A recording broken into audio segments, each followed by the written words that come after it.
আসসালামু আলাইকুম বন্ধুরা, এসএসসি পরীক্ষা 2026-এর পূর্ণাঙ্গ ইংরেজি প্রস্তুতির সহায়ক হিসেবে ধারাবাহিক ভিডিও উপস্থাপনের এই পর্বে আমরা যে বিষয়টা আপনাদের সামনে উপস্থাপন করতে চলেছি সেটি হচ্ছে পাংচুয়েশন অ্যান্ড ক্যাপিটালাইজেশন সম্পর্কিত বিগত বছরের একটি প্রশ্নের ব্যাখ্যা এবং বিশ্লেষণ সহ সমাধান। আমরা এই ভিডিও ক্লিপটিতে বিগত বছরের একটি প্রশ্নের পাংচুয়েশন এবং ক্যাপিটালাইজেশন সম্পর্কিত একটি প্রশ্নের ব্যাখ্যা বিশ্লেষণ আপনাদের সামনে উপস্থাপন করব। তো চলুন শুরু করা যাক। আমরা প্রথমে টেক্সটটা পড়ে ফেলি। Use Capitals and punctuation marks where necessary in the following text. নিচে একটি টেক্সট দেওয়া হয়েছে আমরা দেখতে পাচ্ছি, এবং এই টেক্সটের মধ্যে কি করতে হবে? Use Capitals and punctuation marks where necessary in the following text. Capitals মানে কি? ক্যাপিটালস মানে আমরা জানি ক্যাপিটাল লেটার ব্যবহার করতে হবে। এই যে টেক্সটটা দেওয়া আছে এখানে কোন কোন জায়গায় ক্যাপিটাল লেটার ব্যবহার করতে হবে এটা একটা বিষয়, এবং আরেকটা বলা হয়েছে পাংচুয়েশন মার্কস। পাংচুয়েশন মার্কস হলো বিরাম চিহ্ন, অর্থাৎ comma, full stop, sign of interrogation, sign of exclamation, inverted comma, এগুলো কোথায় কোথায় ব্যবহার করতে হবে। তো আমরা যখন এই জাতীয় প্রবলেমগুলো ফেস করব তখন শুরুতে আমরা পুরো টেক্সটটা পড়ে ফেলবো। একবার পুরো টেক্সটটা পড়ে ফেলি। Why are you going to Barishal? Said father, I want to buy some important books. Said Saad, do you need money? Yes father. Don't go alone as time is not going well. তো এটা পড়ে যতদূর বোঝা যাচ্ছে, যদিও কোথাও দাড়ি, কমা, ফুল স্টপ কিচ্ছু নাই, প্রশ্নবোধক চিহ্ন কোথাও কোনো কিছু নাই, তারপরেও মোটামুটি বোঝা যাচ্ছে যে এটা দুইজন ব্যক্তির কথোপকথন, বাবা এবং ছেলের কথোপকথন। তারা একজন একজনের সাথে কথা বলছে যে তুমি বরিশাল কেন যাচ্ছ।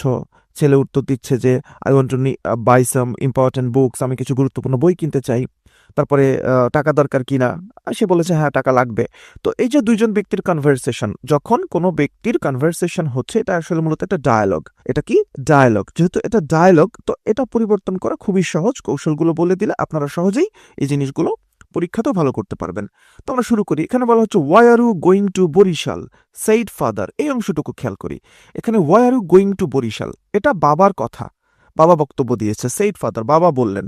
তো যখন কোনো একজন ব্যক্তির বক্তব্যকে আমরা সরাসরি উল্লেখ করি, পরিবর্তন না করে উল্লেখ করি, ডাইরেক্ট ফর্মে উল্লেখ করি, তখন সেটাকে আমরা ইনভার্টেড কমার মধ্যে রাখি।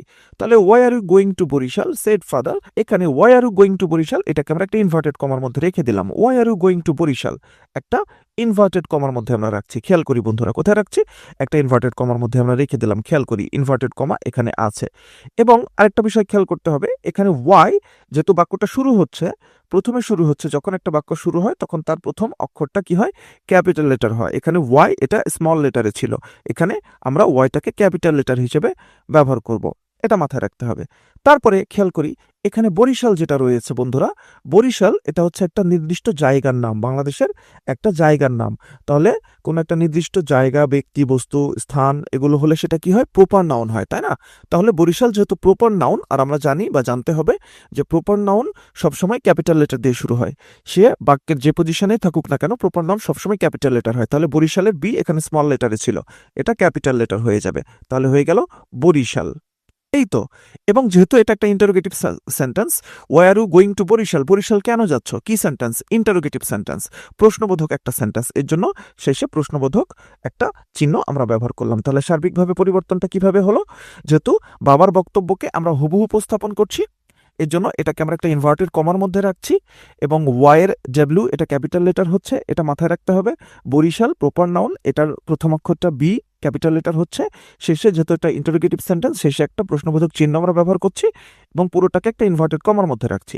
এরপরে যে অংশটা থাকছে সেইড ফাদার, বাবা বললেন, এটাকে জাস্ট আমরা একটা ফুল স্টপ দিয়ে রেখে দিলাম, ইনভার্টেড কমার বাইরে রেখে দিলাম।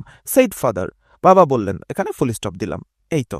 এরপরে খেয়াল করি, I want to buy some important book. Said Saad. একইভাবে সাদ বলল, বাবা বলছে বরিশাল কেন যাচ্ছ? তো সাদ মানে তার ছেলে, তার নাম হলো সাদ, সে বলছে আসলে কিছু বই কিনতে যাচ্ছি।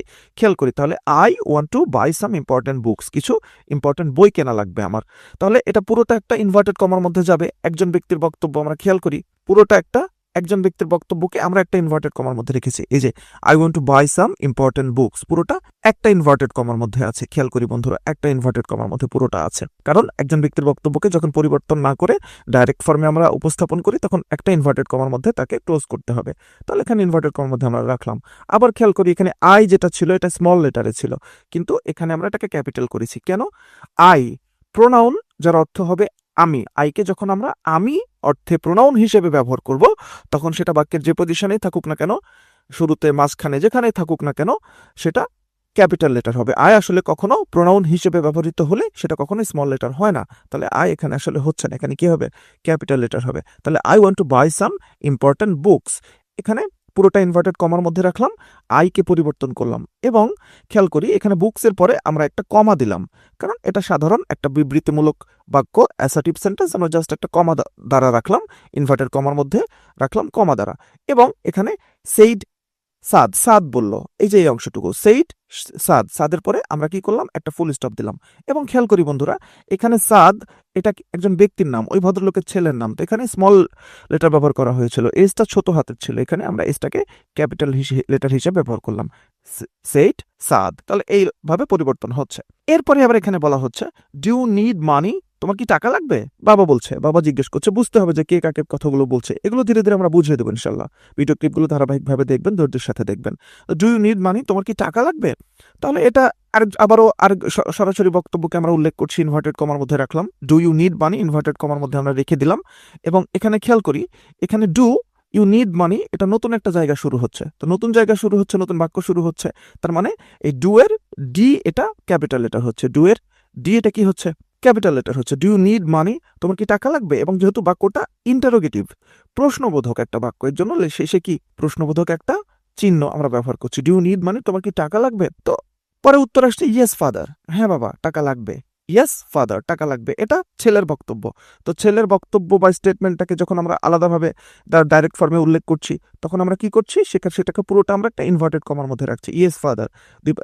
আমরা খেয়াল করি, দুই দিকে খেয়াল করি, ইনভার্টেড কমার মধ্যে এটা ক্লোজ হয়ে গেছে। এবং যেটা রয়েছে ইয়েস ফাদার, ইয়েস এর এটা ক্যাপিটাল লেটার, খেয়াল করতে হবে, শুরু হয়েছে যেহেতু আলাদা একটা স্টেটমেন্ট, বক্তব্য শুরু হয়েছে, শুরুতে থাকলে কি হবে, প্রথম অক্ষরটা সবসময় ক্যাপিটাল লেটার হবে, তাহলে ইয়েস এর ওয়াইটা হচ্ছে ক্যাপিটাল হলো। এবং ইয়েস এর পরে একটা কমা ব্যবহার করা হলো, খেয়াল করতে হবে, ইয়েস এর পরে কি ব্যবহার করা হলো, একটা কমা ব্যবহার করা হলো। কোন একটা বক্তব্যের মধ্যে শুরুতে yes, no, well, absolutely, certainly, এগুলোকে আমরা বলি ডিসকোর্স মার্কার্স। অনেক ক্ষেত্রে এগুলো অ্যাডভার্বও হয়, সেগুলো ধীরে ধীরে আমরা আলোচনা করবো ইনশাল্লাহ। তাহলে যখন এইভাবে থাকবে yes, no, well, absolutely, certainly, এগুলো যখন বাক্যের শুরুতে আমরা ব্যবহার করি, তখন সেটাকে আমরা কমা দ্বারা একটু আলাদা করে দেবো, তখন তারপরে আমরা একটা কমা ব্যবহার করবো, যেমন এখানে ইয়েস এর পরে কমা ব্যবহার করা হয়েছে, সেখানে যদি বলা হতো নো, তারপরে কমা ব্যবহার করতে হবে, এগুলো খেয়াল করতে হবে। তাহলে ছেলে বললো ইয়েস ফাদার, পুরোটাকে একটা ইনভার্টেড কমার মধ্যে রাখলাম, ইয়েস এর ওয়াইটা ক্যাপিটাল লেটার হলো, এবং ইয়েস এর পরে একটা কমা ব্যবহার করলাম আমরা, খেয়াল করতে হবে। এরপরে বলছে don't go alone as time is not going well, বাবা বলছে একা যেও না, যেহেতু সময় খারাপ যাচ্ছে, দিনকাল খারাপ, চুরি ছিনতাই রাজধানী সমস্যা এগুলো লেগেই আছে, সো একা যেও না, বন্ধু বান্ধব কাউকে সাথে নিয়ে যেও, সাবধানে যেও, দিনকাল খারাপ যাচ্ছে। তাহলে এটাও একটা ইম্পারেটিভ সেন্টেন্স, নতুন ভাবে শুরু হচ্ছে, বাবার বক্তব্যকে আমরা সরাসরি কোট করছি, তাহলে সরাসরি যেহেতু উপস্থাপন করছি, পরিবর্তন না করে ডাইরেক্ট ফর্মে, এর জন্য আমরা একটা ইনভার্টেড কমার মধ্যে তাকে ক্লোজ করছি, এই যে পুরোটা ইনভার্টেড কমার মধ্যে আছে, খেয়াল করতে হবে। এবং যেহেতু বাক্যটা শুরু হচ্ছে ডোন্ট থেকে, তাহলে ডোন্টের ডিটা কি হচ্ছে, ক্যাপিটাল লেটার হচ্ছে, এখানে তো স্মল লেটারে ছিল, তাই না, তাহলে এখানে ডিটা ক্যাপিটাল লেটার হচ্ছে। এবং এই যে ডোন্ট যেটা আছে, এটাকে আমরা বলি কন্ট্রাকশন। ডোন্ট মানে হলো ডু এবং নট, ডোন্ট মানে কি, ডু এবং নটকে একসঙ্গে যুক্ত করা হয়েছে, অক্সিলারি ভার্ব এবং নটকে একসঙ্গে যুক্ত করা হয়েছে, এটাকে আমরা বলি কন্ট্রাকশন। যখন এইভাবে হয়, তখন এই যে নটের পরে যে ওটা থাকে, নটের ও যেটা থাকে সেটা চলে যায়, এবং তার পরিবর্তে এখানে একটা কমা ব্যবহার করি, খেয়াল করতে হবে। ডোন্ট, ওন্ট, ক্যান্ট, শ্যান্ট, ঠিক আছে, হ্যাভেন্ট, হ্যাজেন্ট, এই জিনিসগুলো ধীরে ধীরে আমরা শিখে যাব। তো এটা ব্যবহার করতে হবে এখানে। তাহলে ডোন্টটাকে আমরা কিভাবে ব্যবহার করলাম, ডিটা বড় হাতের দিলাম, এবং এখানে ও ব্যবহার করছি না, এবং এখানে একটা কমা ব্যবহার করছি, ঠিক আছে। এই বিষয়গুলো জানতে হবে, আশা করি আপনারা জানেন, না জানলে সমস্যা নেই, শিখিয়ে দিলাম, আশা করি মনে থাকবে। তাহলে don't go alone as time is not going well, এবং ওয়েলের শেষে মানে ভালোভাবে যেও, বাক্য যেহেতু শেষ হয়ে গেল, এখানে আমরা একটা ফুল স্টপ ব্যবহার করলাম। তাহলে কি কি পরিবর্তন করলাম, পুরোটাকে আমরা একটা ইনভার্টেড কমার মধ্যে রাখলাম, এবং ডোন্টের ডিটা ক্যাপিটাল লেটার হিসেবে ব্যবহার করলাম, এখানে একটা কমা ব্যবহার করলাম, খেয়াল করি বন্ধুরা, এবং ওয়েল শেষে একটা ফুল স্টপ ব্যবহার করলাম। আরো কিছু উল্লেখযোগ্য পরিবর্তন এখানে আমরা করেছি, সেগুলো নিয়ে কথা বলেছি। বাক্যের শুরুতে কি হয় মাথায় রাখতে হবে, বাক্যের শুরুতে যেমন প্রত্যেকটা বাক্য যখন আমরা শুরু করছি, তখন সেটা ক্যাপিটাল লেটার দিয়ে শুরু করছি, এটা একটা নিয়ম জানতে হবে। এখানে আইকে একটু হাইলাইট করে বলা যায় যে আই এটাকে প্রোনাউন হিসেবে যখন আমরা ব্যবহার করি, তখন কোনোভাবেই সেটা স্মল লেটার হয় না, সবসময় ক্যাপিটাল লেটার হয়, আই সবসময় ক্যাপিটাল লেটার হয়। এরপরে কিছু নাম, যেমন বরিশাল একটা নির্দিষ্ট একটা স্থানের নাম, সাদ একজন ব্যক্তির নাম, এগুলো প্রপার নাউন, তো প্রপার নাউনের প্রথম অক্ষর সব সময় ক্যাপিটাল লেটার হয়, এটা মাথায় রাখতে হবে, ঠিক আছে। এবং বক্তব্যগুলোকে যেহেতু আমরা অপরিবর্তিত অবস্থায় ডাইরেক্ট ফর্মে উল্লেখ করছি, এর জন্য সেগুলোকে আমরা ইনভার্টেড কমার মধ্যে রাখছি। এই মোটামুটি পরিবর্তনগুলো আমরা করলাম। তো এইভাবে আপনারা ভিডিও ক্লিপগুলো ধারাবাহিকভাবে দেখতে থাকলে, যদি বুঝেন, যদি দেখেন, তাহলে আশা করি আপনারা আপনাদের ইংরেজির প্রস্তুতিটা আপনাদের যে প্রত্যাশিত প্রস্তুতি হওয়া উচিত বলে আপনারা মনে করেন তেমনটাই হবে ইনশাল্লাহ। যাই হোক, ভিডিও ক্লিপটি যদি ভালো লাগে অবশ্যই ইংলিশ মেলার সাথে থাকবেন। সবাইকে অসংখ্য ধন্যবাদ। আসসালামু আলাইকুম।